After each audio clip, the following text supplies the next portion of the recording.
This is a Renoir. Actually, it is the painting of the daughter of the Marquis de Marigol and was said to have been done in 1894. Renoir is famous for his paintings of children, but this is one of his finest. Here we have a Caron. In this painting, the foliage, far more than any signature, proclaims the painter. Note the rich use of browns and yellows. A truly fine example of Caron at his best. And now, as is customary, we conclude the tour with the Pendleton family portraits. Here we have a portrait of the first Jervis Pendleton, painted by James Abbott McNeill Whistler. Jervis Pendleton II sat, or stood, as you can see, for John Singer Sargent, whose portraits are hung in every important museum in the world. Please, madam. Oh, I must insist that you stay with the group. Oh, yes, of course. But what is that in that room up there? That, madam, is Jervis Pendleton III, who, as you can see, has broken with the family tradition somewhat.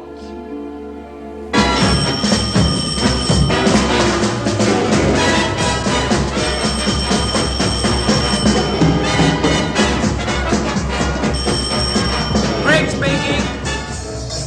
Baldwin Brothers, 99. Dexter Chemicals, 35. Just a moment.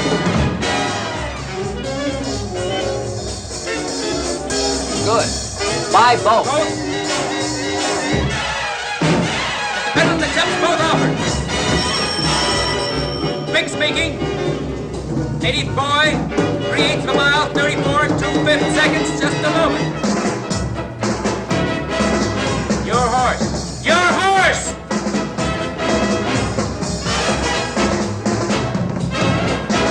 Mr. Pendleton wants $2 across the board. Big speaking! Oh, yes, that matter will be attended to immediately. I'll call you right back.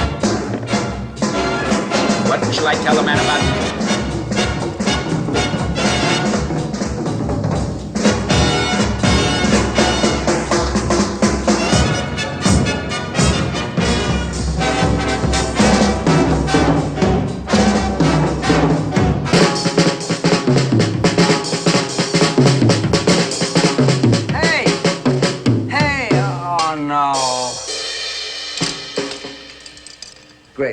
Griggs, you can't do that to me. You can't. The State Department has been... The State Department has been trying to reach... I don't care who's been trying. I was right in the middle of a thing. It's about the economic mission to France. The Secretary must know your decision about going. I was going great. I was with... Jervis, it's beyond my understanding how a man who holds the controlling interest in 34 separate corporations can sit all by himself wasting his time beating these silly tom-toms. All by myself. Listen, I have one of the finest record collections in the country. I play with the very best bands. My father used to get up at 6 o'clock every morning to train carrier pigeons, most of whom never came back. Did you consider that childish nonsense? Of course not. That was his hobby. Hobby, my foot. That's the way he got his kicks. Now, if you don't mind, flip that record. I beg your pardon? Flip it. Turn it, over. The Secretary must have your answer. The mission leaves tomorrow night from Idlewild Airport. The seriousness of the problem... I thoroughly understand the seriousness of the French economic situation. Vital lag in industrial production, coal mining output can be stepped up, electric kilowatt-hour consumption not up to its potential. Even the agricultural program, of which France has always been the European leader, can be increased. Now, flip that record.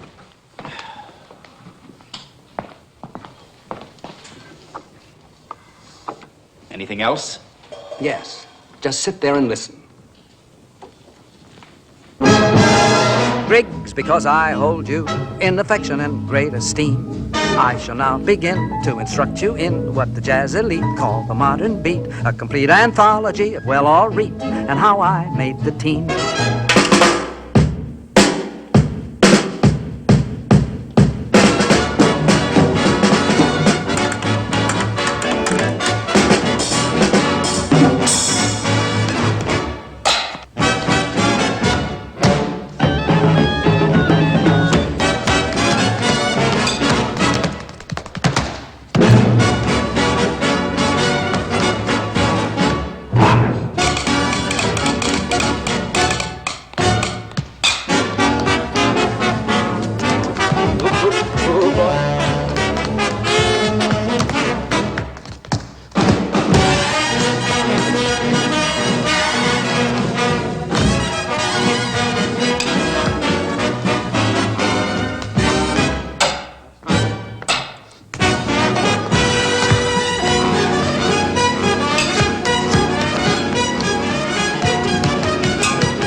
Well?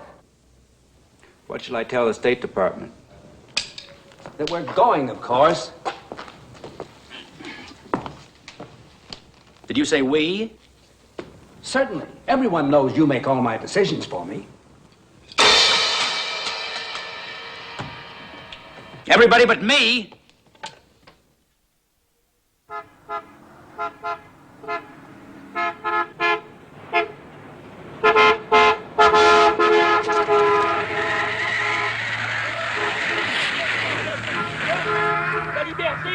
Now, a little more gravel under that wheel. That's it. Bring the pole over here. That's it. Now, give me some of those branches. Now, may I make a suggestion? Mr. Pendleton, please. Mr. Bronson happens to be our expert in tractors and farm machinery. And if he can't get us out of here, no one can. Thank you for that vote of confidence. All ready, Sergeant. Now, everybody, get behind and push! Push! Push!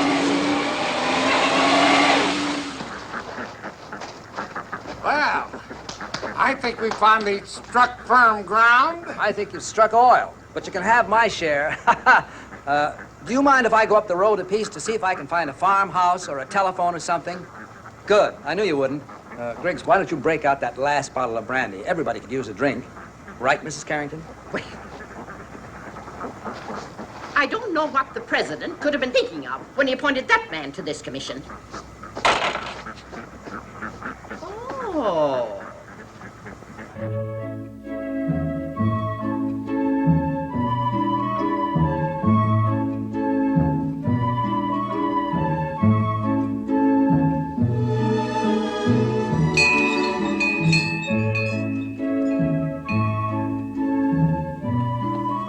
Bonjour. Bonjour, monsieur. Est-ce que vous avez un téléphone? Un téléphone. Allô, allô. Allô, monsieur. Est-ce qu'il y a quelqu'un ici, le maître ou la maîtresse? Oui, la maîtresse. Entrez, monsieur. Merci.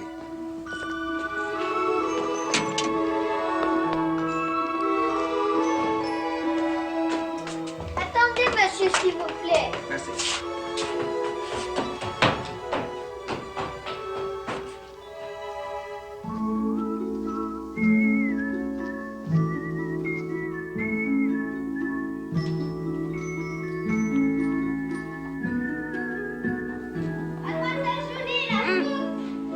Heureusement, j'ai tellement faim, moi. Et la table, elle est mise? Bon, je vais sonner. Allez, tout le monde, à table, déjeuner!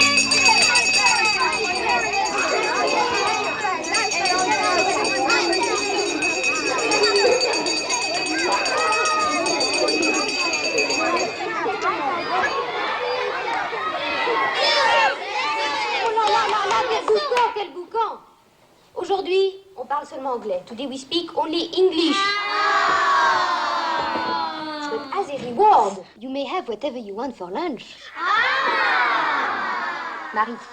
Ice cream soda. One ice cream soda. One. Paul. A hamburger. Burger, Paul, burger. A hamburger with chocolate sauce. Paul. Please, Julie. One hamburger with chocolate sauce and 3 onions. Claudine, qu'est-ce que tu veux? Bubblegum. Bubblegum. Bubblegum. Bubblegum.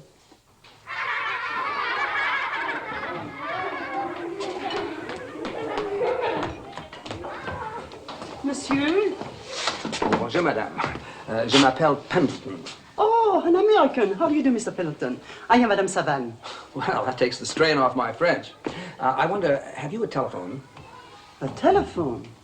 Oh, no, monsieur. Why do you need one? Well, I'm with a group of people, and our car skidded off the road into a ditch. No. No one's hurt. It's just that we can't seem to get the car out. Is there a garage nearby? For whom? The only car around here for miles is the one that belongs to our gardener. Well, your gardener has a car. That's wonderful. Oh, you should see it. It was left here after the war. A Jeep? Oh, no. Not that war. The one before it. Oh, but still, it would be better than nothing. I'd be very glad to pay for the use of it. I think you better see it first. I will ask the gardener to push it around in the front. Push it? Oh, only to start it. After that, it marches. Julie! Julie! Oui, madame? As-tu vu Émile? Oui, madame, il travaille dans les pommes de terre. Merci bien. I was watching that girl. She seems quite unusual. There's a wonderful way with children. Perhaps it's because she is one of them. I myself found her and named her. She has lived her whole 18 years here. Is that so? Oh, but that is not getting your car out of the ditch. I will fetch the gardener who's working with the potatoes. Thank you.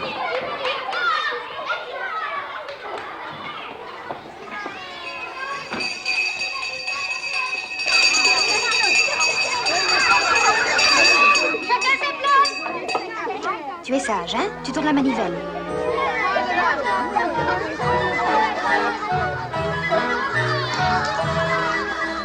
C-A-T spells cat. R-A-T spells rat. Although the cat can catch the rat can't catch the cat. H-E-R spells her. F-U-R spells fur. Just pat her fur and listen to her. P-U-R-R, her.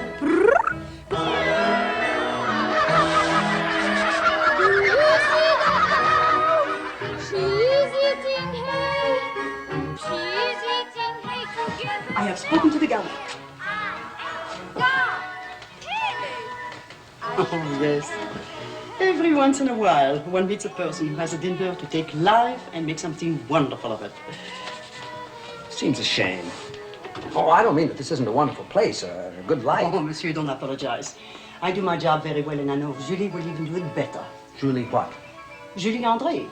But for a young woman to spend her life here, But she's so attractive. Surely there must be some young man who... Oh, yes. There is the widow farmer who needs a wife. He sells us our eggs every week. And lately he has been giving us an extra dozen, free of charge. I am very, very nervous. You know, we need the eggs for the children, and yet... Handkerchiefs too, huh? Oh, you have noticed our ginghams. A little while back we were notified we were going to receive 2,000 yards of cloth. Oh, monsieur, we were so excited. And then it came. All blue and white checker. Oh, sometimes I wish charity would not be so mechanical, so cold. So all blue and white. Precisely. Oh, the car is waiting, monsieur. After all, that's what I came for, isn't it? Yes, but this car is not very obedient. You better think twice before you even get into it.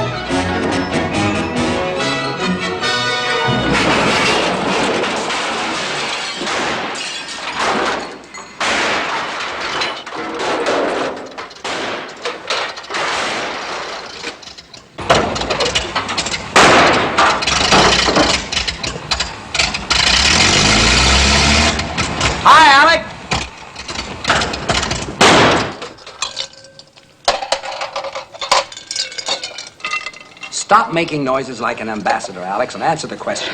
How do I go about adopting a French orphan? Now, look, Jerv. You stumbled into some orphanage. You're tired. You've been cooped up with the same people for a couple of weeks now. All of a sudden, you see the bright, shining faces of these unwanted children, and you catch on fire.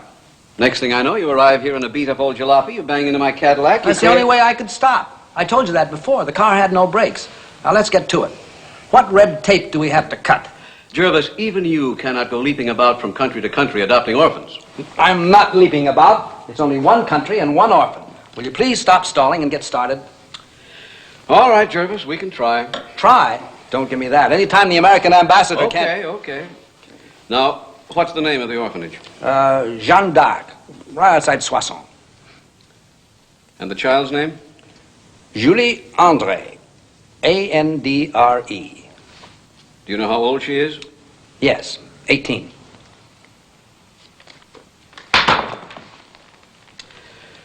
Let's have another martini. Oh, Alec. Oh, Jervis. Now, if you're going to take that attitude, we won't get any place. Mm-hmm. Tell me, has she got a friend? This girl has a gift for life. I want to send her to America. I want to educate her. You can't adopt an 18-year-old girl. You can't ask me... They have a name for what you're asking me to do. That is narrow-minded, bigoted, and evil. Jervis, have you any idea how easy it is to lose a job at the State Department these days? But my motives are as pure as... Just a moment, Jervis. I think the ambassador fears that if the press hear about this, they might conceivably place a different interpretation upon your motives, however pure in fact they may be. Thank you, Griggs. Fair point. I have it. The entire thing can be done anonymously, like the scholarship fund. There'll be absolutely no contact between the girl and myself. She won't even know who I am. The Pendleton Foundation gives lots of scholarships to American boys and girls. Why not to this girl? Why not? I don't know why not. Well? But of course, you're not really adopting her in this case. You're merely sponsoring her. Right. But you want to send her to college. How do we know she'll qualify? Qualify? I'm on the board of trustees of some institution of learning for young ladies. Which one is it, Griggs? Walston College in Massachusetts. What makes you think they'll take her? What was our contribution last year? Sizable. She is now an enrolled member of the freshman class of Walston College in Massachusetts. Here, start writing. Now, where were we? 18 years old. Oh. Julie, everything is true. Everything is happening. Look, here is a letter from the American ambassador. Your name, Julie André. You are going to America to college. How do I go? By aeroplane. Everything has been arranged. Traveling expenses, college, clothes to wear. And the food too? Food, everything that you desire. Hamburger? Hamburger. Ice cream? 3 times a day. Oh, no. I will send some back to the children. And pictures of Indians and cowboys and Oh, so. maybe where you are going there won't be any cowboys. Indians maybe, but not cowboys. Oh, la. No, madame, it's not possible. It's like a dream. It's too... Who is it that would do that for me? What's his name? Where is he? Oh, I cannot tell you his name. He doesn't wish you to know it. Hey, why? I want to thank him.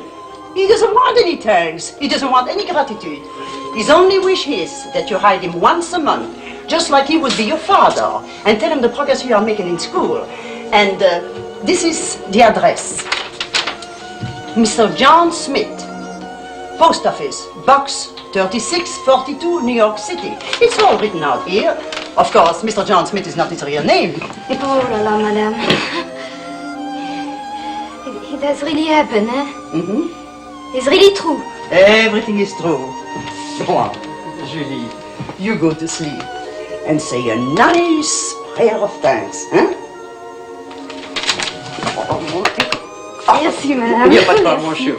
Bonsoir, madame. Dors bien. Oh, how beautiful it is. It is an American automobile. No, it is Italian. It is not. It's a Cadillac with someone in the cinema. Hey, kids, what are you doing there? There is an American automobile with a man. He has been talking to Emile. Where? Let me see.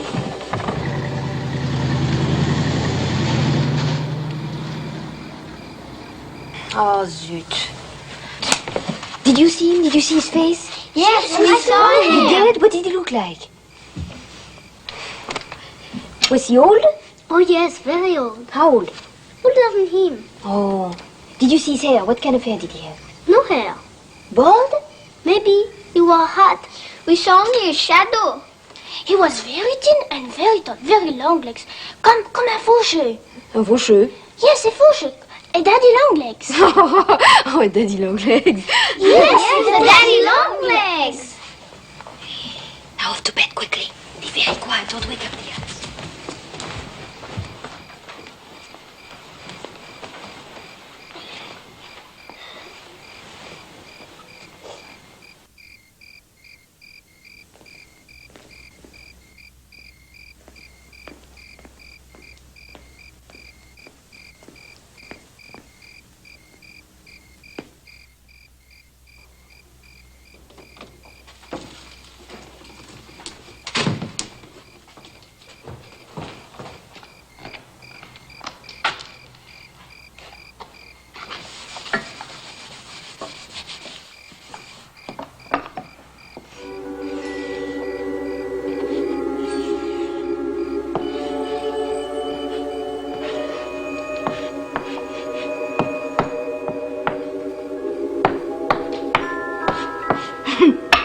T'as dit long legs.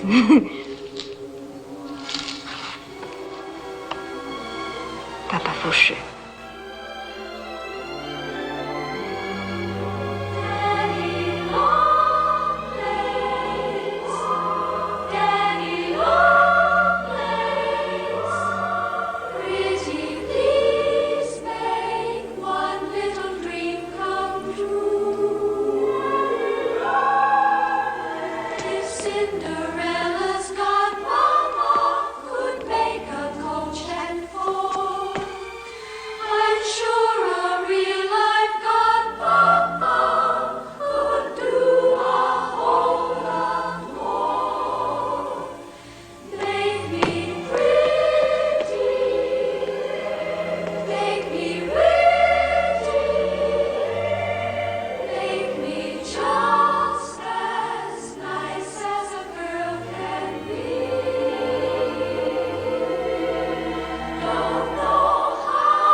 That'll be $1.50.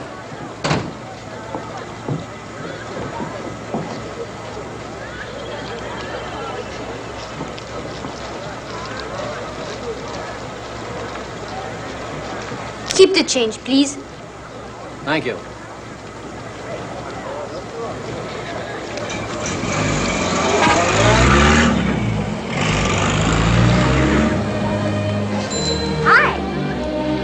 Hi. Through those portals, sister. See ya. See ya.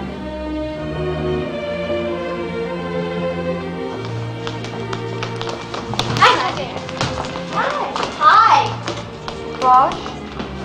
Pardon? Freshman. Are you a freshman? Oui. Yes, I'm a freshman. Well, you must be our French girl, Julie Andre. Oh. You know about me, eh? Yes, I have a list of everybody and where they come from. I'm Pat Withers, senior. Welcome to Walson College. Thank you. You're in room 205 with Linda Pendleton and Sally McBride. Right up the stairs and down the hall to your left. Thank you, oui, signor. Egghead!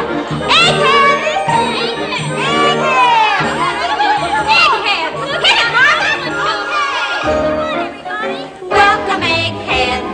Wipe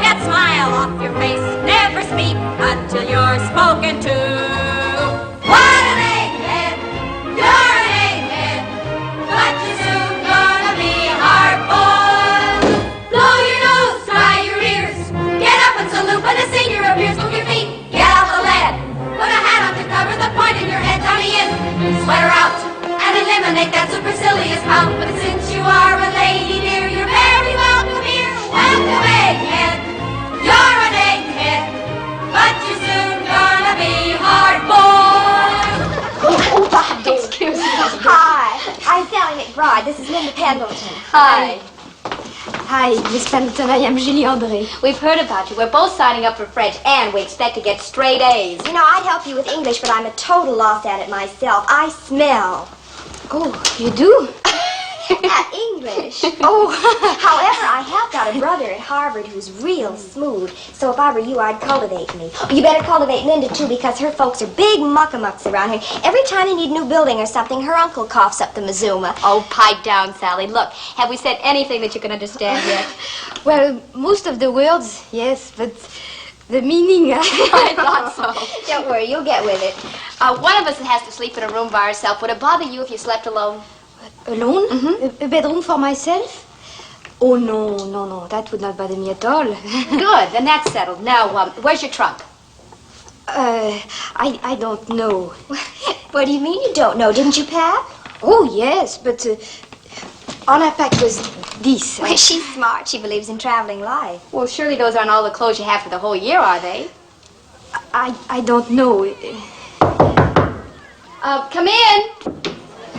Miss Julie Andre, Yes, that's me. I got a couple of trunks for you. Oh.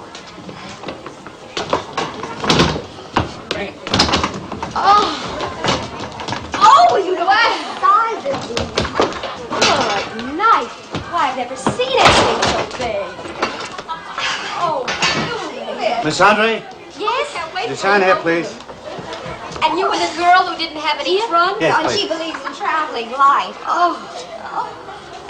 Look, two of them. Thank you. Thank you. Look, come on, aren't you going to open them? Oh, yes. Yes. Hurry. Well, they are locked. Well, of course they're locked. Where are the keys? Oh, the keys. The keys. Of course, the keys. Oh, well, I am tired of saying I do not know, but I do not know. Well, look, we'll try my nail file. It works great on my sister's diary. Yes? Julie, Yes. this just arrived. Special delivery. Oh, thank you. I don't get used to this kind of service. It's only the first day. The keys. I think it's the keys. There they are. There they Hurry are. up. I am. Hurry! I have a strange feeling I'm going to be the best dressed girl out there. Oh, my heavens. Look at them. Oh. Oh, wow. Wow. Wow. Oh, get a load of these labels. It's from my guardian. Are you sure he's your guardian? Oh, yes, that I do know. Oh, there's so many of them. Look. Here it is. What, they're beautiful. Oh, this is the one that... Oh, isn't this a beauty? Look, Linda. You know, if I lose about 5 pounds... I can step right into this one. Oh, that's beautiful. How did he know my eyes were blue, the darling? Julie, I'll swap your date with my brother for a chance to wear this dress. Swell, it's a deal. Hey, there's still some more in there. Oh, I've never seen so many. Sally? What, Sally? Do you think he's really your guardian? Well, I don't care what his intentions are. His taste is divine. Julie! Julie! Come in!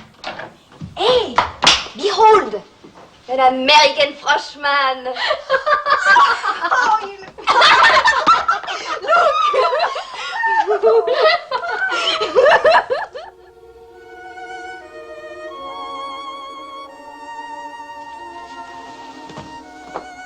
Dear Daddy Longlegs, or perhaps I should say, dear kind person who sends orphans to college.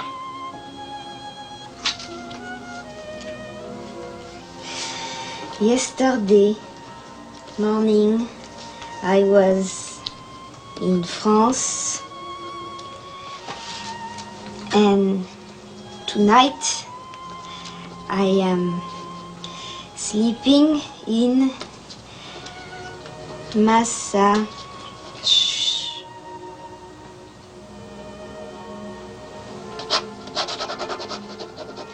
Wollstone. It is strange to be writing letters to somebody you don't know. It is very strange for me to be writing letters at all. Never before had I anyone to write to. But now I belong to somebody. And it is a very comfortable sensation. I will try to make you proud of me. Yours very respectfully, Julie. Is, Mr. Pendleton to see this? No, Miss Pritchard. Just start a new file. Andre, Julie Andre. Yes, Mr. Griggs.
Dear Daddy Longlegs, I doubt that it will interest you, but this semester I have moved up 2 places. I am now 12th in my class.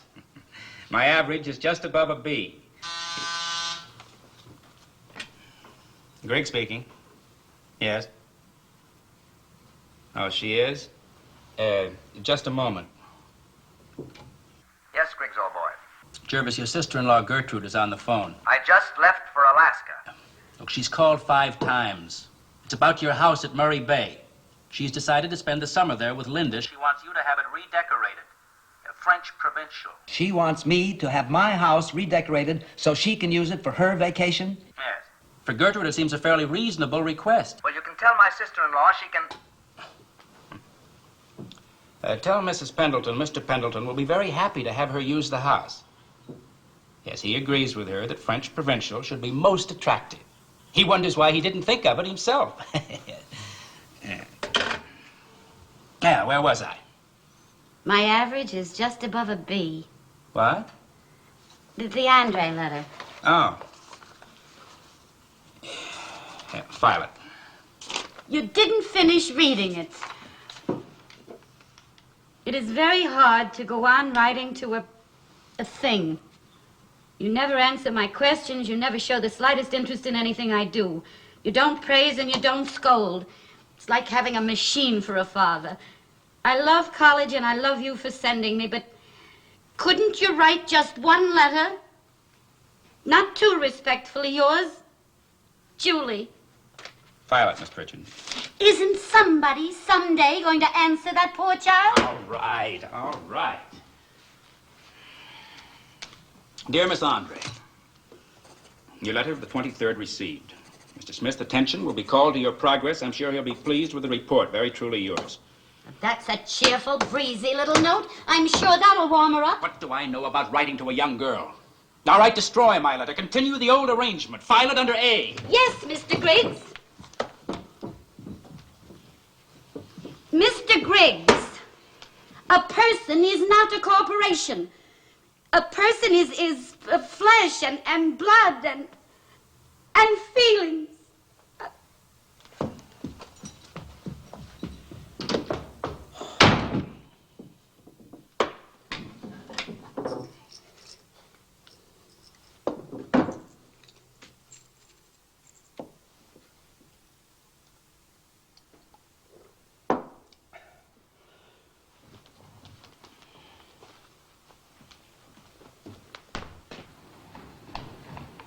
On slide 3, I don't like the word coach. Pendleton Airways is selling something better than coach travel. We must find a new phrase. Yes, Griggs? Jervis, a person is not a corporation. Really? Cabin clipper just occurred to me. How's that strike you? A person is flesh and blood and feelings and has to be treated as such. I'll vote for that. Where do I register? Your treatment of her has been absolutely shameful. She's a monster. Sometimes I think my poor brother gave up the ghost just to get away from her. Not your sister-in-law. I am referring to Miss Julie Andre.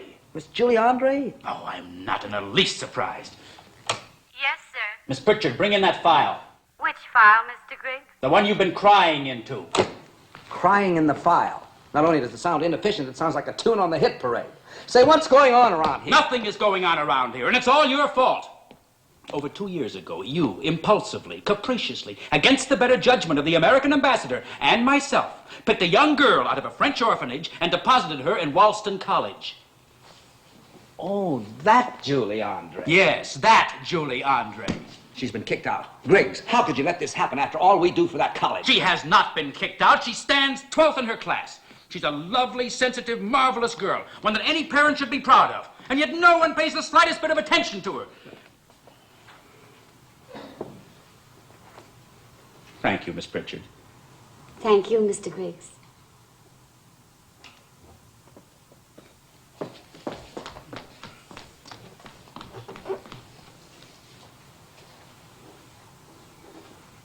For a moment, I was afraid there was a baby in it. What kind of a performance was that? For more than 2 years, that poor girl has been pouring her heart out to you in those letters. And you haven't answered one of them. You haven't even bothered to read one. Oh, wait a minute. That was the arrangement. It had to be done anonymously, remember? Alec insisted upon that. At least you could have asked about her, shown some compassion, some humanity. Oh, I see. I see. You're in love with her. No, Jervis, it's much worse than that. She's in love with you. What? Although you don't know it, you've been a thoughtful and considerate guardian. She spent the last 2 summers on your farm in Nova Scotia, although she thinks Linda's responsible for that. Linda? Your niece, Gertrude's daughter, the one you haven't seen since she was born. Oh, yes. Horrible-looking baby. Well, she's no longer a horrible-looking baby, and she's Julie's roommate. Who put them together? You did. It was the only way you could arrange for Miss Andre's summer vacations without causing talk. And last Christmas, you sent her a nice present. I did? What? 3 pairs of silk pajamas. Griggs. All right, Miss Pritchard selected them. All in all, Miss Andre has a lot to thank you for, and she's very devoted to you. She calls you her Dear Daddy Longlegs. Dear Daddy what legs? Well, it has something to do with your shadow crawling on the wall, or a spider. Jervis, I think you'd better read these letters. I think I better read them, too.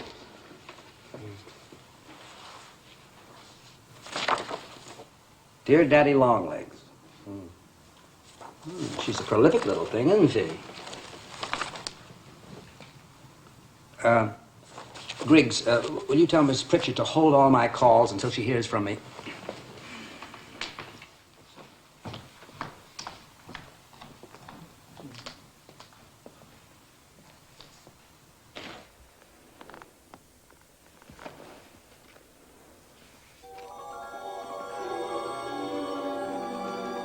Dear Daddy Longlegs, you never answered my questions, and they were very important. Are you very bold? Or just a little bold? Are you very old?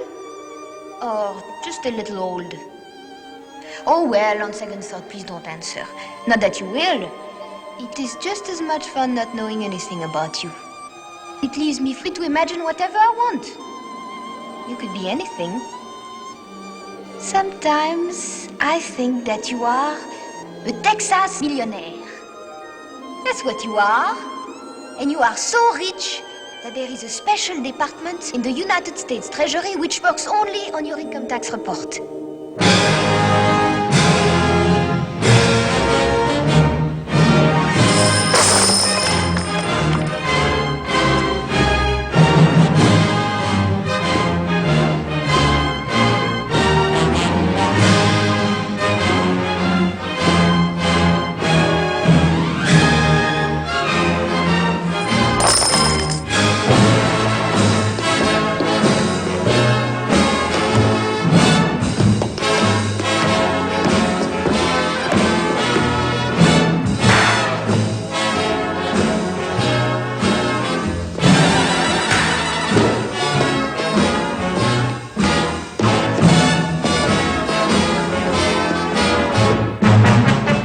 Texas where the stars are bright. Down in Texas where they treat you right. Everybody sings this little song. Daddy, Daddy, why's your leg so long? Love your finger 'cause it's so corn-fed. Love that hair upon your pumpkin head. Though you're richer than the Vanderbilt. Daddy, Daddy, where'd you get them stilts? Now, digging in the red pen, picking up the nose, pick out your hand and pick out your move. Your first prize is block and stock. Second prize, Coke Mark. Jimmy to do set dancing, move long latex with a big fat molly. Wait till he starts to walk the dog. He'll bug out your eyes like a stone crow. Alouette Captain, Alouette Pine, Marley Food, Prayer Jockey. Make good up and put foot down. Both feet up, make a hole in the ground. Hands up high and the dents go under. Grab your gal and swing her like thunder. Kiss her once, jump for joy. Kiss her twice, brownie. Well, maybe not. You are probably an international playboy.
Like you like this. I prefer to think of you as my guardian angel.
It's very confusing.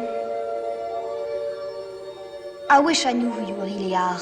I wish one day you would write and tell me. Your lonesome Julie.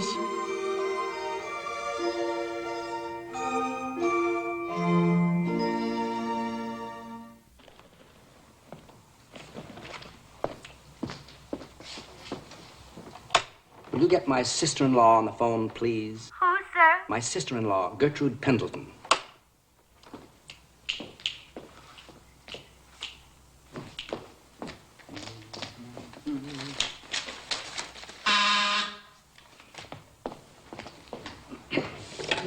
Hello? Hello, Gertrude. Tell me, how is Linda? Who is this? Jervis? I don't believe it. You've been drinking. No, not a drop. I merely called up to find out about my niece. Tell me, how is she enjoying college? Jervis, this is very peculiar. Linda is 20 years old, and you haven't seen her for more than 19 and a half. Oh, you're so right. You're so right, Gertrude. I've been the worst of all possible uncles. I'm sorry. Say, how about you and me driving up to see her? But this is insane. All I wanted you to do was write Julie a letter. Will you keep quiet? No, not you, Gertrude. There's a mechanical device here that produces strange noises. Spring dance? Saturday? Oh, that sounds charming. Fine. We'll drive up together. Wonderful, wonderful. See you then. Goodbye. But you can't do this. You can't go to the school and reveal yourself to that girl. It's violating your promise to Alec. Griggs, how you do carry on. I have no intention of revealing myself. I'm simply going up there to visit my niece. And while I'm there, I'll get a look at my orphan. But... Mrs. Gertrude Pendleton on the phone. Put her on. Yes, Gertie. Why, of course it was me you were talking to a moment ago. Who else? Who else but Linda's Uncle Jervis?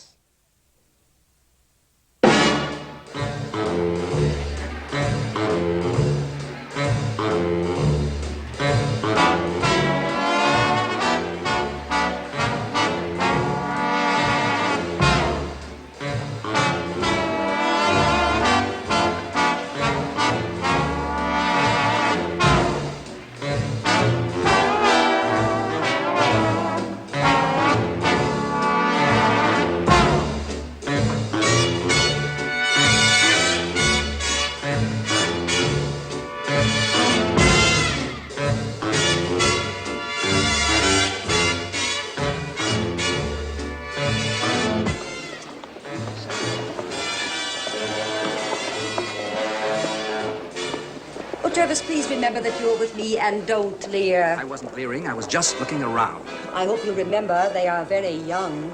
Time cannot wither nor custom stale your infinite charm, Gertrude. I don't know what wild plans you have, Jervis, but I don't propose to. Ah, here comes Linda.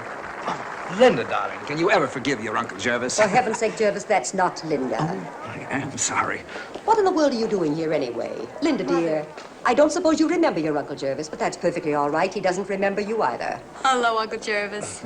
Linda, dear, I've been very foolish in not coming to see you more often. You're lovely. Why, thank you. Well, I guess I haven't made a mistake. What? Well, I took the liberty of, that is, the girls insisted I fill out a dance card for you. Oh, sounds charming. So if you just go and stand under your initial, you'll be claimed like a piece of luggage at an airport. A well-traveled piece of luggage. Linda, dear, do I have the pleasure of a dance with your mother? Why, no. Oh, I mean, well, it never occurred to me when Isn't it a shame? Well, here I go. Come off it, McBride. What kind of sorry is this? I gave up one dance to somebody's uncle, and that's as far as I'll go. Oh, I beg your pardon, Professor. It's quite all right, fella. Quite all right, only I don't happen to be a professor. Mr. McBride? Yes, Miss Andre. I believe this is our dance. Thank you, ma'am. Pardon us, Professor. I told you I was not a Oh, you must be Uncle Jervis. Oh. Well, I'm Sally McBride, Linda's roommate. Oh, I thought Linda's roommate was you mean the vision of loveliness that just danced off with my brother? Well, that's Julie Andre. She's the third cellmate. Oh, I see. Well, shall we have a go at it? Why, Of course, if this is too bluesy for you, we could sit this one out. well, I'll do my best. All right. I can do the box step. Oh. 1, 2. Well, you're quite good. Thank you. I'm glad those lessons weren't a complete waste. Oh. Last week, they put me on Spanish rhythms.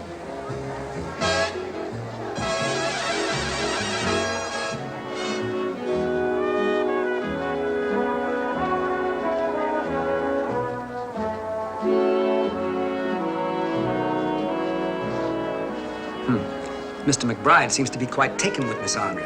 Taken, he's Georgia and she's Sherman marching through. She the same way about him? She'd be a darn fool if she weren't.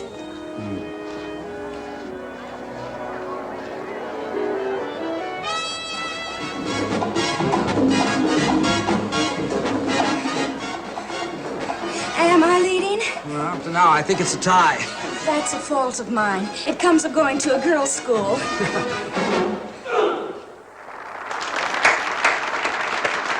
Well, that's that. Thanks a lot. Oh, and you won't forget, tomorrow afternoon we're playing Vassar. I do hope you can be there. Good luck, although I'm sure you could beat Yale. Why, thank you!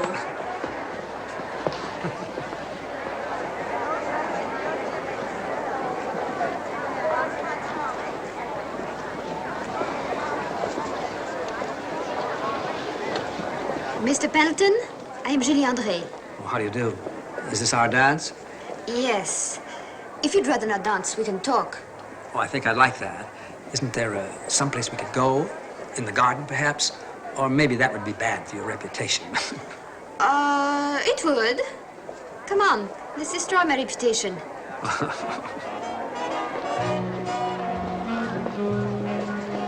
Spring is in the air, isn't it? Yes, isn't it?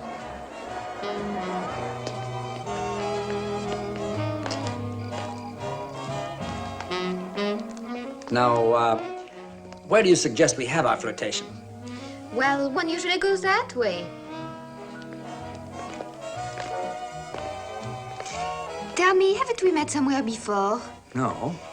That sounds like what the boys usually say, but haven't we? No. I'm sure I would have remembered. At the funniest feeling. Of course I know. Come on. Where? You'll see. Oh, I'm sorry. I beg your pardon. I was just... Miss Andre, where are you taking me? You'll see. There you are. Grandfather. What a wonderful way to end his days. In the middle of a girls' school. Ah, did you have a weakness for ladies? Oh, no. Great strength. Ah, did you inherit that tendency? That is a very direct question. Ah, suppose it is. But you know, I never talked to an uncle before. How do I talk to an uncle? Very respectfully. And you don't ask questions, you answer them. Now sit down and do just that. Yes, sir. Not quite that respectful. Yes, Uncle Jervis. That's better. I take it that you haven't any uncles of your own. No uncles, no aunts, no cousins, no brothers, no sisters, no nothing. Isn't there anyone who... Oh, it's a very sad story. My father and mother were the Duc and Duchesse de Montchartre, and they both died before I was born. Both? Yes. It was during a typhoon. Ariat overturned in a Sargasso Sea. And I was the only survivor. If you don't believe my story, I have several others, which are much more interesting. I'm sure you have. I only tell the stories because nobody believes the truth. Would you like to dance now? Yes, I would.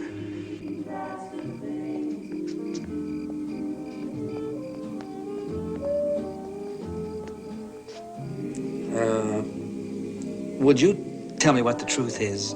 Yes, I have a guardian. I see. Now, what sort of man is he? Oh, he's tall and very skinny. He always walks with a cane. And he's bald up here. But he has a lovely fringe of white hair all around. All around? Uh-huh. Sounds perfectly stunning. Oh, don't you make fun of him. I love him very much. When I get out of college, I'm going to live with him. Huh? You are? Yes. But it's a surprise. He doesn't know it yet. I have it all planned. I'm going to read aloud to him and plump his pillows and warm up his slippers. And always make sure he wears his galoshes when he goes out. From the way you describe him, I don't think he'll be going out very often. Oh, well, he's not a boy anymore. That is probably true. Does he ever come to see you? No. Why not?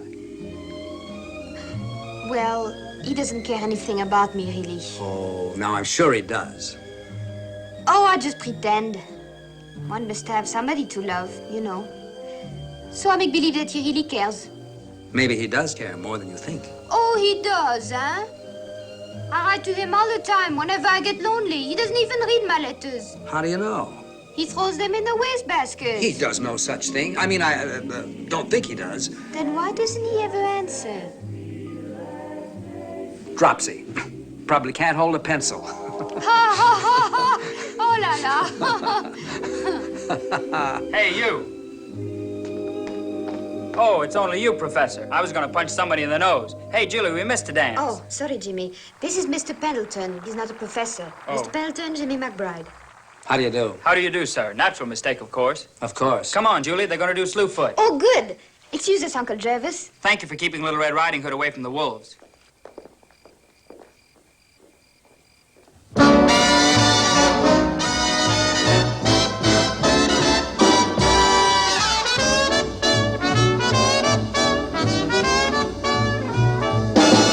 Now hear this. Now hear this. Everybody, everybody, everybody, get ready for Slewfoot. Go!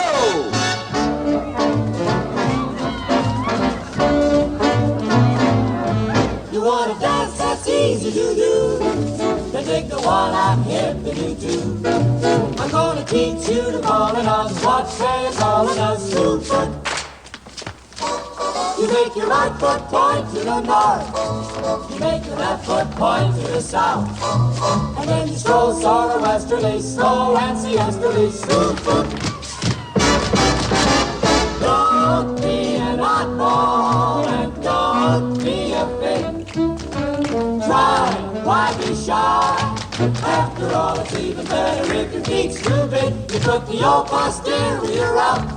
And you manipulate it about. It is the most like the daisiest, I mean the craziest Slewfoot.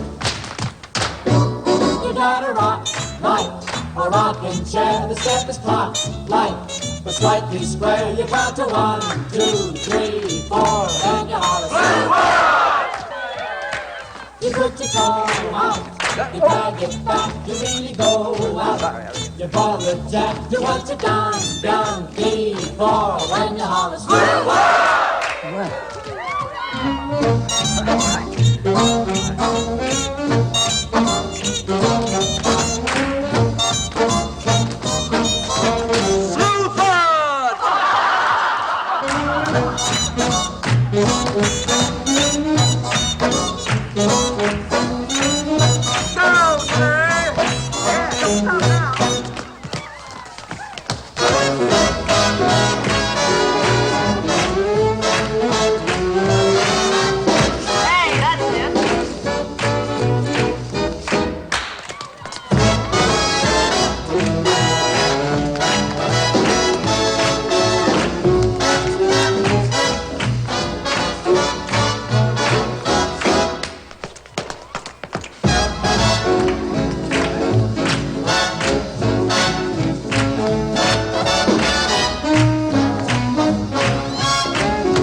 morning, sir. Good morning.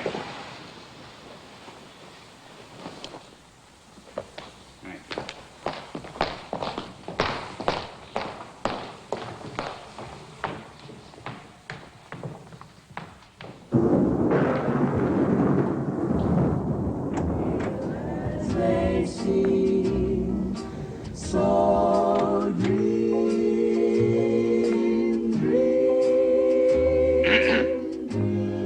Dream when you're feeling blue.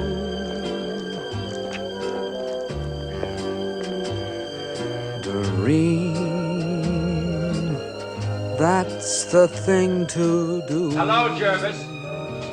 Hello, Griggs. Wonderful day, isn't it? Yes, the market opened very strong. Bring the mail? Did I ever fail to bring it, Jervis?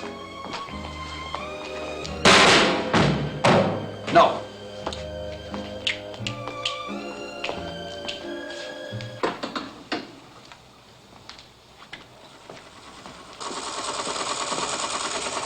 My dear fellow, what are you in such a foul mood about?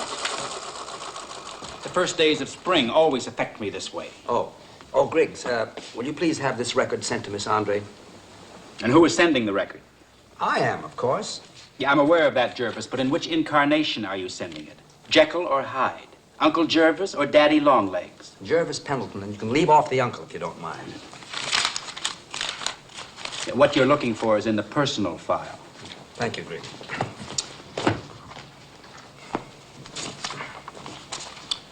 Dear Daddy Longlegs, I met Linda's Uncle Jervis. He seemed very nice. He seemed very nice. He seemed very nice. But an awful thing has happened. Oh, not to me, but to Jimmy McBride. He's had a dreadful disappointment.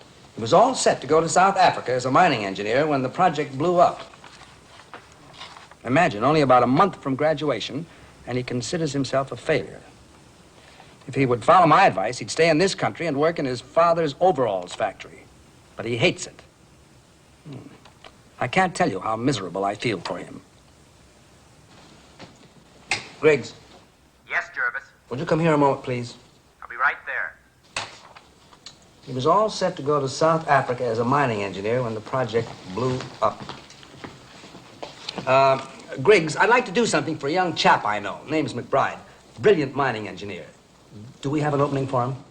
Well, our New Jersey lab can always use a bright young man. No, not New Jersey. He's the adventurous type. He'd want to go far away, you know, see the world kind of thing. Someplace out of the country, eh? Yeah, oh, he'd sign up for a year's contract. As a matter of fact, he wants to. He's a good man. Very highly recommended. By whom? By me. I met him at that college dance recently. He's a friend of Linda's. I was quite impressed with him. I have an eye for these young people who are going places. Going places. How about our tin mines in Bolivia? Bolivia? Would that be far enough away for you? It's not for me, it's for him. Oh, of course. I can't imagine what I was thinking of. Our mines in Bolivia sound ideal. Oh, they are. Almost inaccessible. Takes 2 days to reach them after you get off of Burroughs' back. Fine. Will you get Miss Pritchard in here, please? Miss Pritchard? Yes, I wanted to take a letter. I thought perhaps you wanted to teach her the slew foot.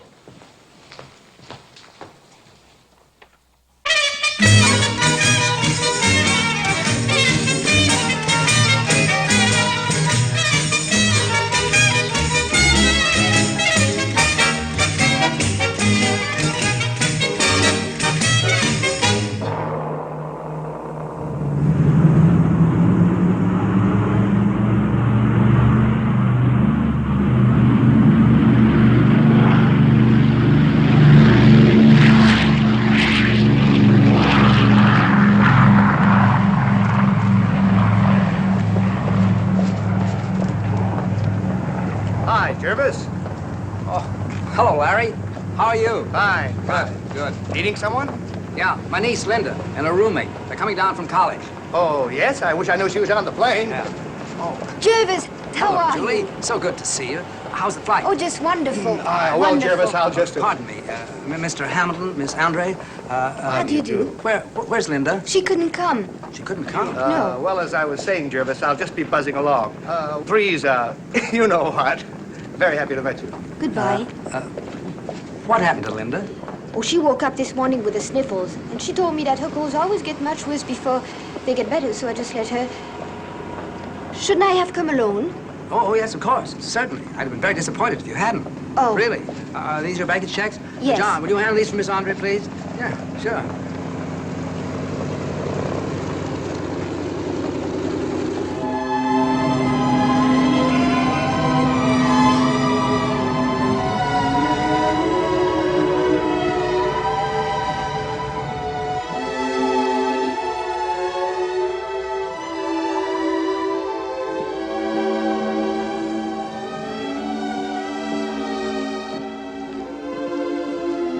This way, please, Mr. Pendleton.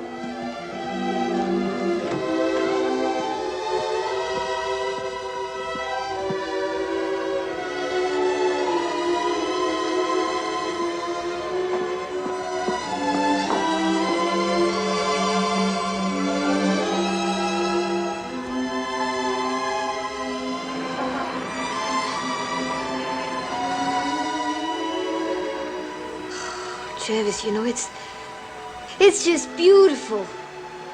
Count 4 towers over and 9 towers to the right. In the basement of the 10th tower, there's a lovely little restaurant. I thought we might have dinner. Why don't we have it right here so we can see the lights of the city? Don't they teach you anything at that college? You know what they'll be thinking. Oh, it's ridiculous.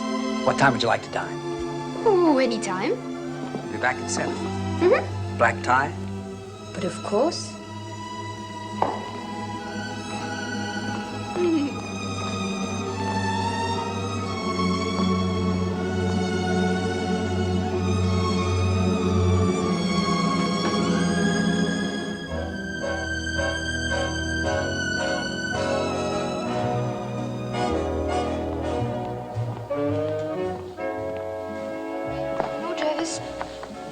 I worked out your whole past.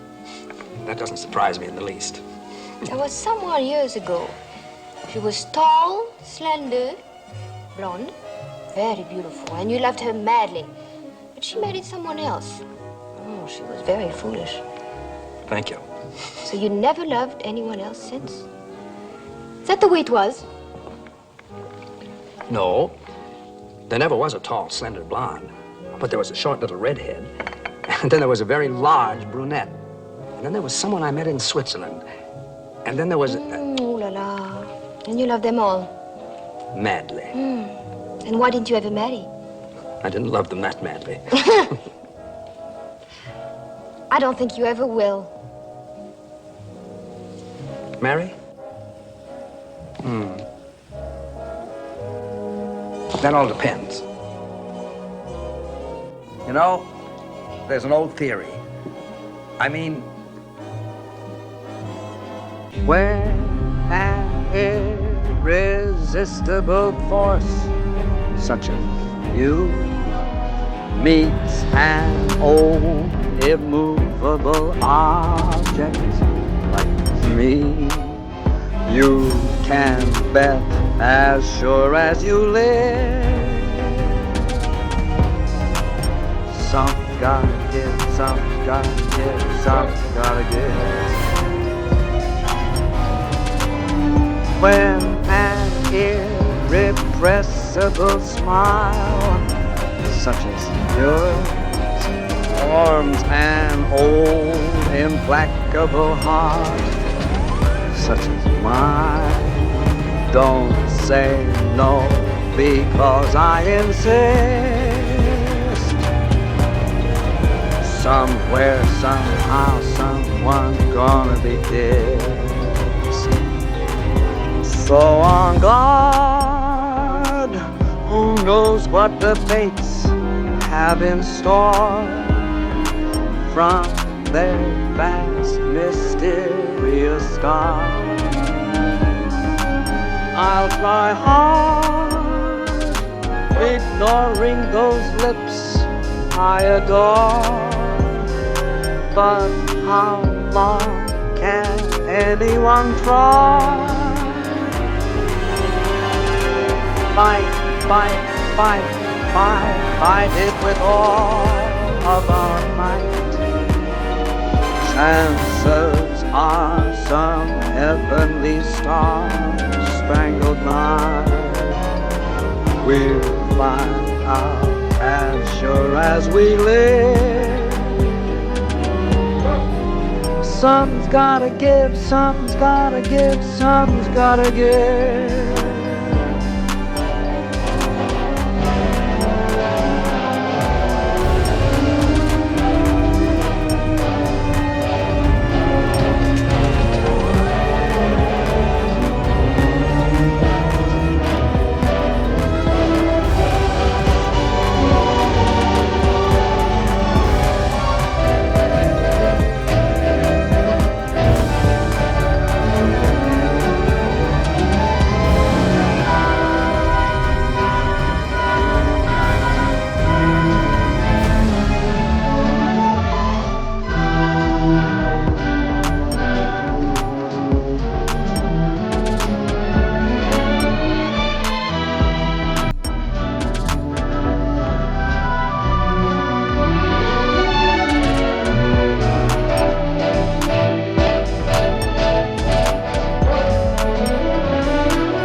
An old, immovable object like you.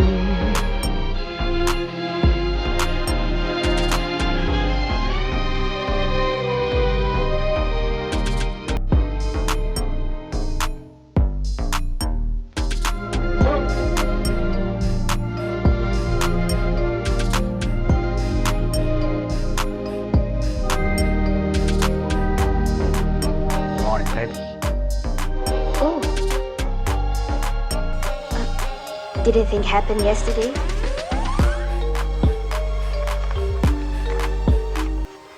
A man got robbed. What a shame. A girl got married. Ah, that's nice. Who did she marry? A man. Oh. They've been in love for a long time. Oh. Anything else happen? Yes. but it's not in the paper. Oh. Good night, Julie. Good night, Jervis.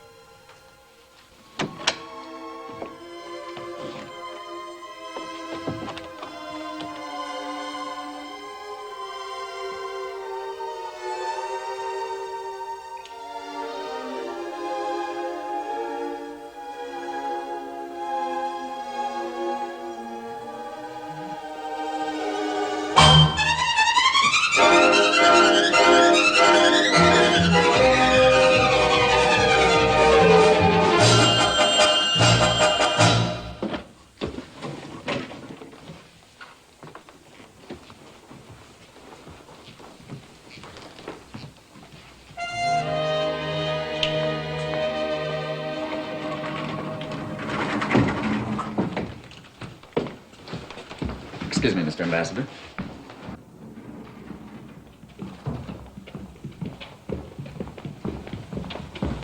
Right this way, Mr. Ambassador. Thank you.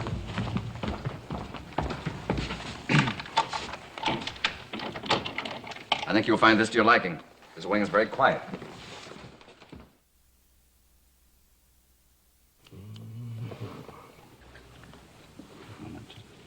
Did you say something, Griggs? I was merely inquiring about the price, Jervis. Have you something simpler, much larger, but simpler? Yes, Mr. Pendleton. I think we have the very thing. Well, I think that's kind of cute, don't you? Very cute. Oh, very cute. Well, that's it. I'm glad you all agree. Now, if you'll excuse me, I have a breakfast appointment. Goodbye.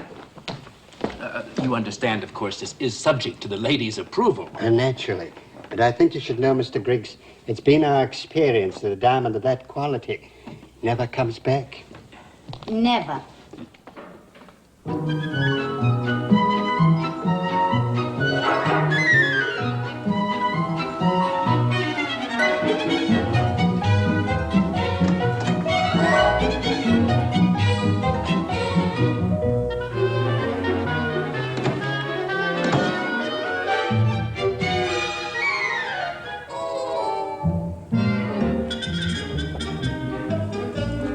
Thank you.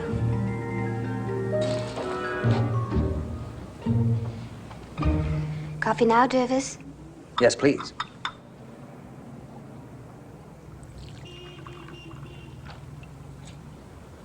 You know, last night was the most wonderful night of my life. I'll drink to that. Yes. And let's drink to today. Look how beautiful it is. I'm glad you like it. I ordered it especially for you. I suppose if you're a Pendleton, you can make anything happen. Can't you, Jervis? Not quite. Some things are in the lap of the gods. You know, Jervis, yesterday when I arrived from college, and you looked so stern, and you thought that I should not have come alone? Well, I have a confession to make. I was really terribly afraid and unsure. But it's been very wonderful. You know, last time I came in that airport was when I arrived from France. Was that only 3 years ago? Seems like forever. Let's drink to France for having sent you here. To America for letting me come.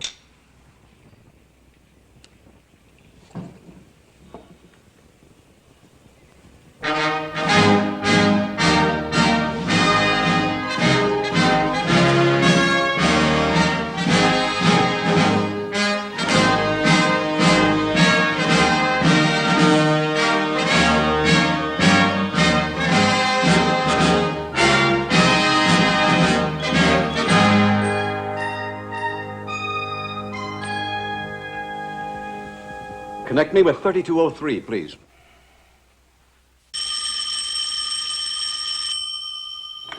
Hello? I'd like to speak with Mr. Pendleton, please. Oh, just a minute. Jervis, it's for you.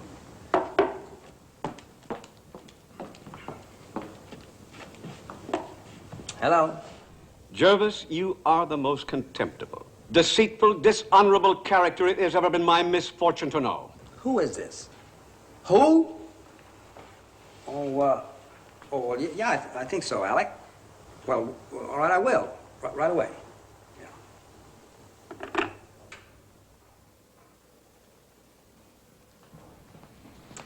Yeah. Julie, I'll be right back. Just a few minutes. Where are you going? Some friend of mine wants to see me. You finish breakfast. It won't be long.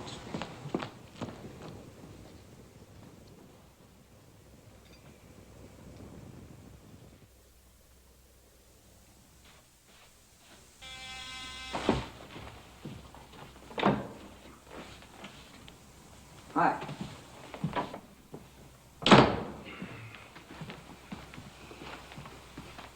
Well, I'm waiting. Say something. All right.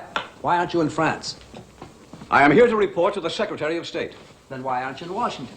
I'll be there tonight. Now that I've answered your question, suppose you answer mine. What are you doing in that next suite?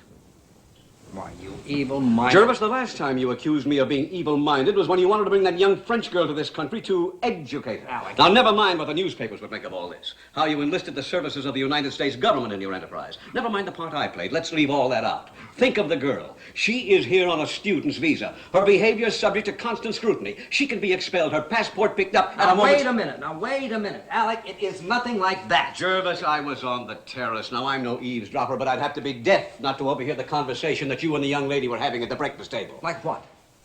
Jervis, last night was the most wonderful night of my life. Even the most generous interpretation of that is horrifying. And serving her cocktails at this hour. Cocktails? Are you nuts? I distinctly heard the glasses clink. It was orange juice. Nobody clinks orange juice glasses. I haven't been out of the country that long. Oh, Alec, you've got it all wrong. I'm in love with the girl. Is she in love with you? I don't know. I was just about to ask her when the darn phone rang, and it was you. Well, I'm glad I was in time. What could the poor girl have said but yes? She could have said no. Don't be ridiculous. You've obviously swept her off her feet. You're older than she is. That's always very attractive. You're rich, and that's even more attractive. You've changed her life completely, for which she must be very grateful. She doesn't know anything about that. She doesn't know that I'm her daddy. Daddy what? Daddy Sugar? Oh, shut up. She only knows me as Jervis Pendleton, the uncle of her roommate. The uncle of her roommate. Doesn't that at least give you pause? Not particularly. I'm not the only man she's met in America.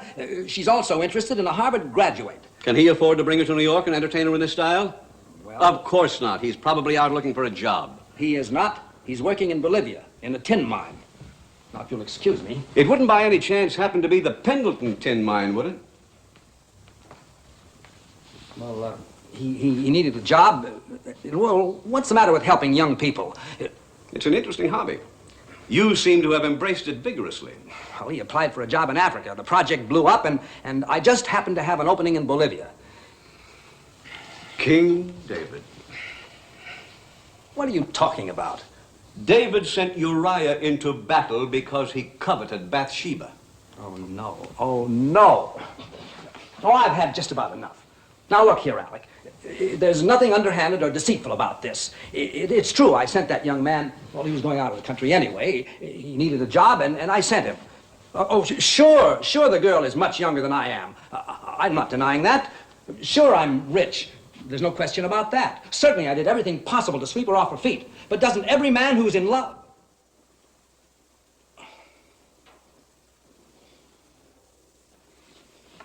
Oh, you're absolutely right. It's insane. What was I thinking of? I don't know. You got a cigarette here?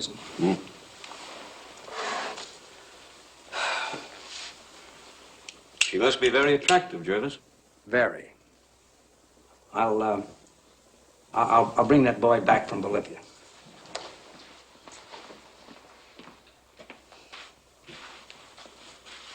Alec, have you any idea how many hotels there are in New York? Not the slightest. There are hundreds, thousands. But, Jervis, I always stop here.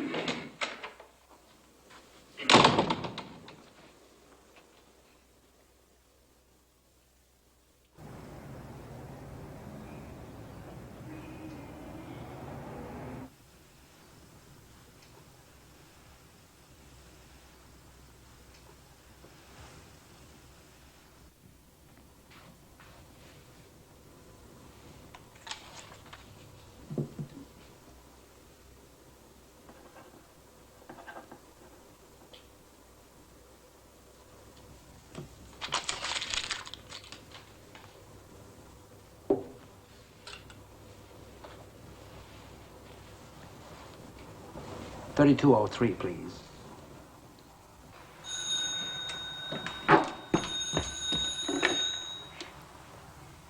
Jervis, where are you? What are you doing? I'm downstairs in the lobby. Listen, something terribly important has just come up, and I'm afraid I won't be able to get back there to see you. No, I'm all right.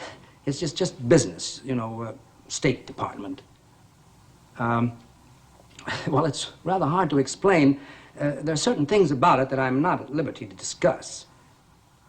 Can you understand that? Of course I understand. When shall I see you? Well, they may want me to go abroad, in which case I won't see you for quite some time. Oh. Oh. Oh, I see. I see. Oh, well. Oh no, I'm not upset. I'm just disappointed. Julie, I want you to see New York, and I'll send the car and the chauffeur or anything you want. Thank you very much. Did you say something? Well? Bon voyage? Thank you. Take care of yourself, Julie. Goodbye.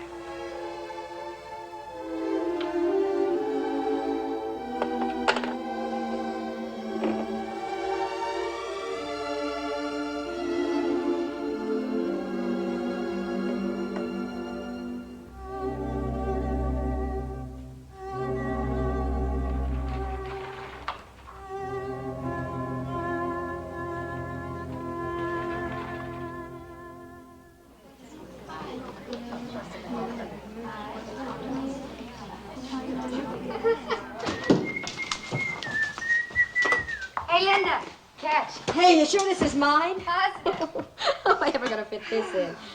Oh, how do you suppose we ever accumulated so much junk in only 4 years? Hey, Linda, is this yours? No. Well, I don't know who it could belong to. Anyone belong to this? Hi. Hi, Julie. Last call. Anyone belong to this? Sally, it's mine. Oh, I never saw you wear it. Yeah, I know, but it's mine. Oh. Hey, Julie, aren't you going to pack? Oh, we have plenty of time. There's a whole week till graduation. Well, don't you want your things to get there before you do? Yeah, I guess so. You know something? I don't even think she knows where to send her trunks. Oh, it's not that. It's that darn Uncle Jervis of mine. Yeah. Now you see him, now you don't. There they were having a perfectly wonderful time, and suddenly he calls her up and says he has to go away. He's been traveling ever since. Last time I heard, he was in Madrid. I thought he was in Calcutta. Oh, that was 3 cities ago. Last week he was in Hong Kong. Oh, the beast. Still, he can be awfully nice when he wants to. Look how nice he's been to Jimmy. Brought him back to New York, raised his salary, raised it twice. And you can hardly say Jimmy's been a success. You know, that new experiment of his nearly blew up the whole lab last week. I know. My Uncle Jervis is very strange. Very.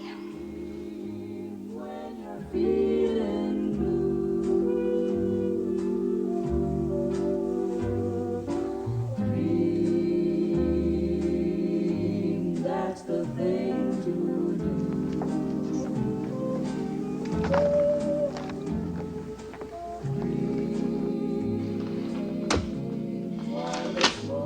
Rio. Jervis Pendleton in Rio. Personality of the week in India. Lisbon. Spain.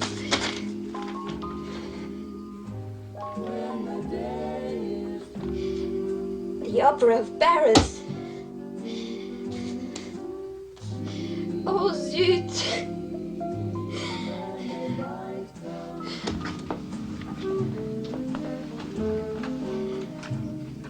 This up.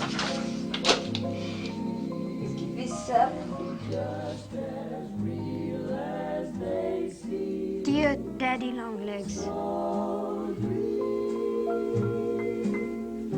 May I please come to see you?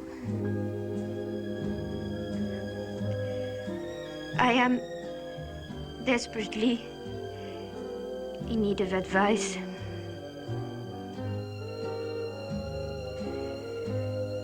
And there is no one I can turn to but you.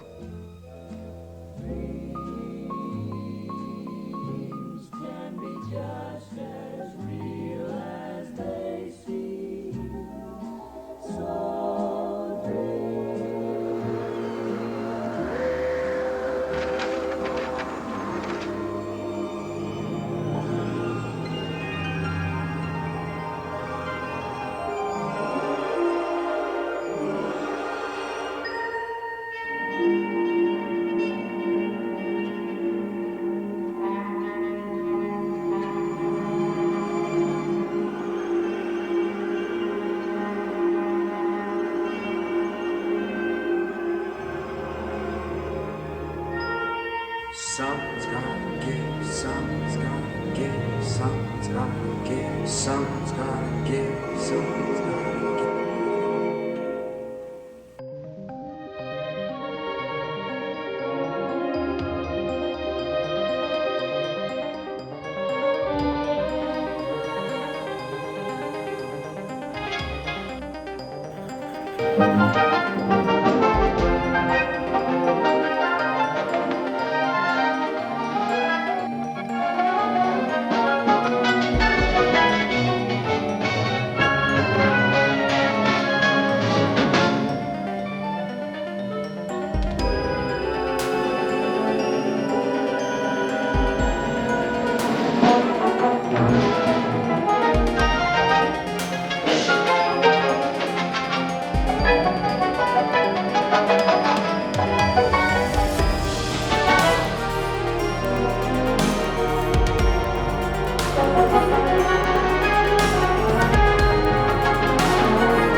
Someone's gonna give, someone's gonna give, someone's gonna give.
Oui?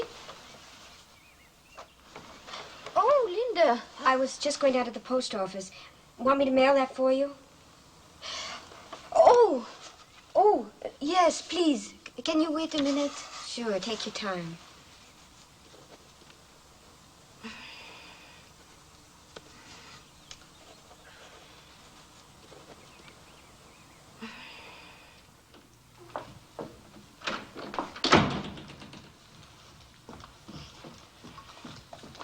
Mr. Griggs, Yes, you are critically ill. I am? The doctors have no hope for you. They haven't. We must cable Mr. Pendleton to come home immediately. There's been another letter from that girl. Yes, Mr. Griggs, and what are we going to do about her? You can't just hand somebody the world and then take it away from them.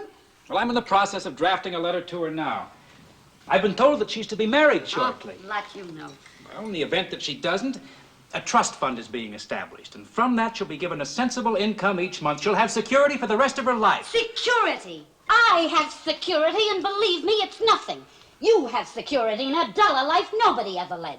Well, I'm glad to know what you think about security, Miss Pritchard, because you may be about to lose yours. I can't, Mr. Griggs, because I qualified for my pension last month. Maybe that's why I don't care, but if you won't cooperate with me, I'll send the cable myself. Well, if you qualified for your pension, how about a drink? Bourbon on the rocks.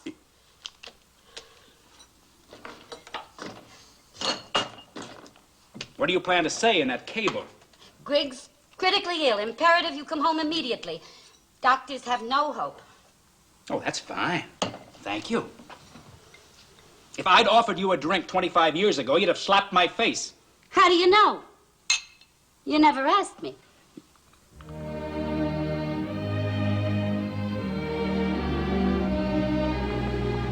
Helen Adams.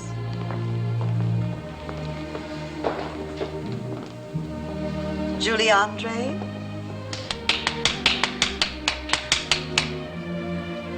Sue Anthony. Mary Armstrong. Patricia Benton. Margaret Benson.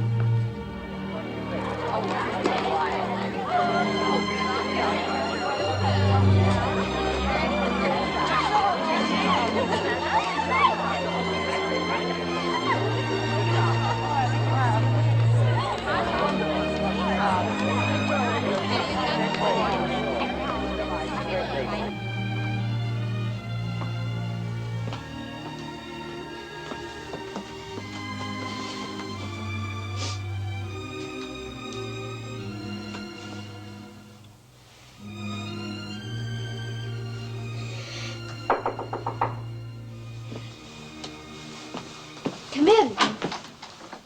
Congratulations, my dear. Congratulations. Oh, thank you. I had a lovely cry, too. This is the first graduation I've been to since my own. Well, I don't want to appear impolite, but should I know you? There's no reason why you should. I'm Alicia Pritchard, and I've come to take you to see John Smith. Oh, John Smith? Daddy Longlegs. Oh. He wants to see me. Well, let's say he's going to see you. Oh. Who is he? I think he should tell you that himself. Now, you hurry and change, because we're going to New York. Oh, we go to New York today? Today. Today? She's bringing her here today? Very shortly. That cablegram was right. Brother, you are sick. Sick in the head. Don't you know about that girl and Jimmy McBride? Why, they're suited to each other. They'll be married, happy, and have children. Why, if Julia comes here today and finds out that I did everything, she'd be beholden. She'd fling herself into my arms out of gratitude. Now, who wants that? Don't you know that's just the reason I went away? Jervis, if I were you, I'd pull myself together. Miss Andre will be coming through that door very shortly. Oh, well, when she does, do you know who she's going to find sitting behind that desk? You. Me? Yes, you started all this and you can handle it. You are Daddy Longlegs. Sit down. She's never seen you before. You fit her description of me better than I do myself, you old fuddy-duddy. But this is ridiculous. What would I say to her? I don't give a hang what you say to her. You can propose marriage. Oh, I care.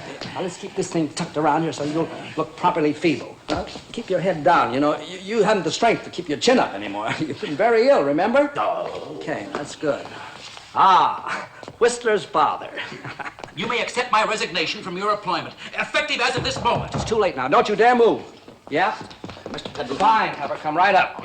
Look, Jervis, don't be a fool. Look, I'm an expert at being a fool. That's why I know I'm not being one this time.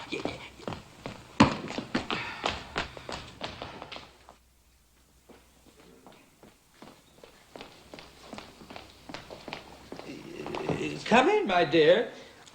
Sit down, my dear. The time has come to tell you, I am John Smith. Well, I am not Pocahontas. I'm Linda Pendleton, and I want to see my Uncle Jervis. Linda. Hello, my dear. Hello, Uncle Jervis. Now, how did you know I was back? I have a very nice spy who works for you. That doesn't surprise me a bit. I am surrounded by spies. Uncle Jervis, I have a dreadful problem. I must talk to you. Go right ahead. Oh, I have no secrets from Griggs. Well, I have. Thank you. Thank you very much, Miss Pendleton. I am so glad to be out of something. Well, don't go far. Sit down, honey. Tell me, what's on your mind? Uncle Jervis, I'm in love and I want to get married. Well, there's no problem there. Sounds very nice and natural. Mother's very much against it. She doesn't approve of him. Well, if your mother doesn't approve, you've probably made an excellent choice. Why don't you just elope, or is that too old-fashioned? No, but I would like a big wedding. Silly of me, I suppose, but I'm only planning to be married once. That is old-fashioned. Don't joke, Uncle Jervis. I thought perhaps if you talked to Mother, told her how well he's doing at the lab, what a wonderful future you see ahead for him, well, she might forget that his father manufactures overalls. I think she's afraid his whole family will attend the ceremony in overalls. Linda, you couldn't by any chance be speaking of one Jimmy McBride. The one and only. Jimmy McBride and you? Oh, how perfectly wonderful. It's sensational. But tell me, when and how? I got him on the rebound, Uncle Jervis, but I got him, and that's all that I care about. Well, congratulations, my dear. Your mother will give you the biggest wedding this town has ever known. You think so? I know so. You know why? Because I'm going to pay for it. Oh, thank you. I hope you'll be very happy. Now make a list of the presents you want. A long, long list. Don't stint. You're only doing this once, you know. Uncle Jervis, I love you. I love you. Now, if you'll excuse me, I'm expecting... Of course, I understand. Listen, honey, how is Julie? Julie Andre? She's having the most dreadful time. She's terribly unhappy. Is she? I thought you'd be glad to hear that. Goodbye, Uncle Jervis. Goodbye. Thank you. Thank you.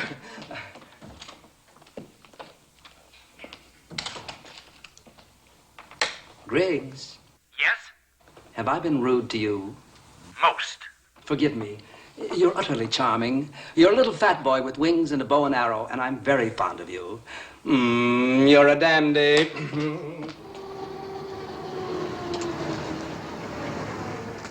Here we are. This is where he lives. Who shall I ask for? Don't worry about it. You're expected. Thank you, Miss Pritchard. Thank you for everything.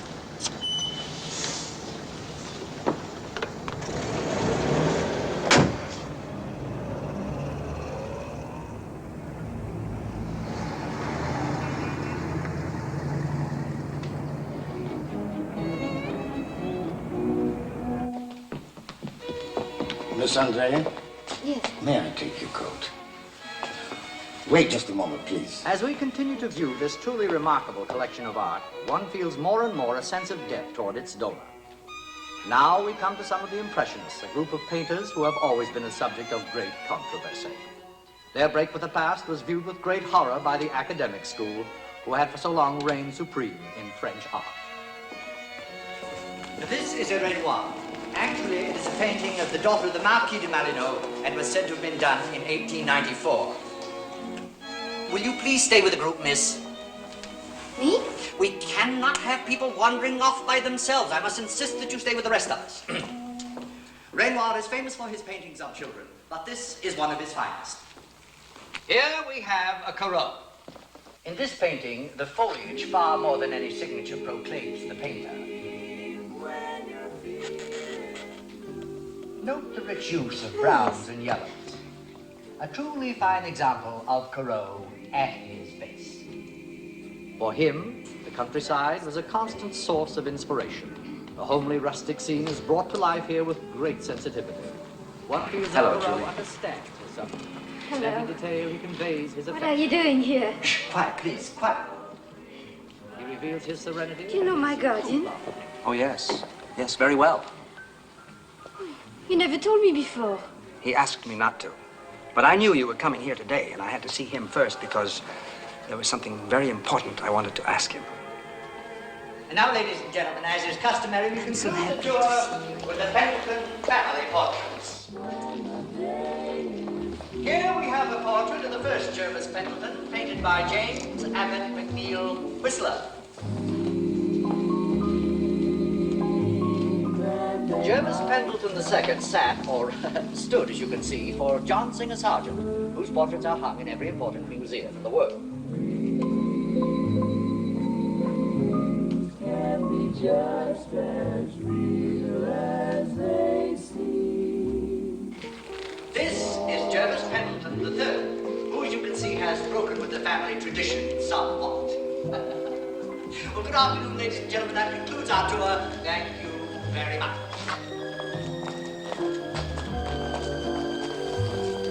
Oh, miss, the tour is over. Oh, I beg your pardon, sir. Yes, of course, sir. Good day, sir.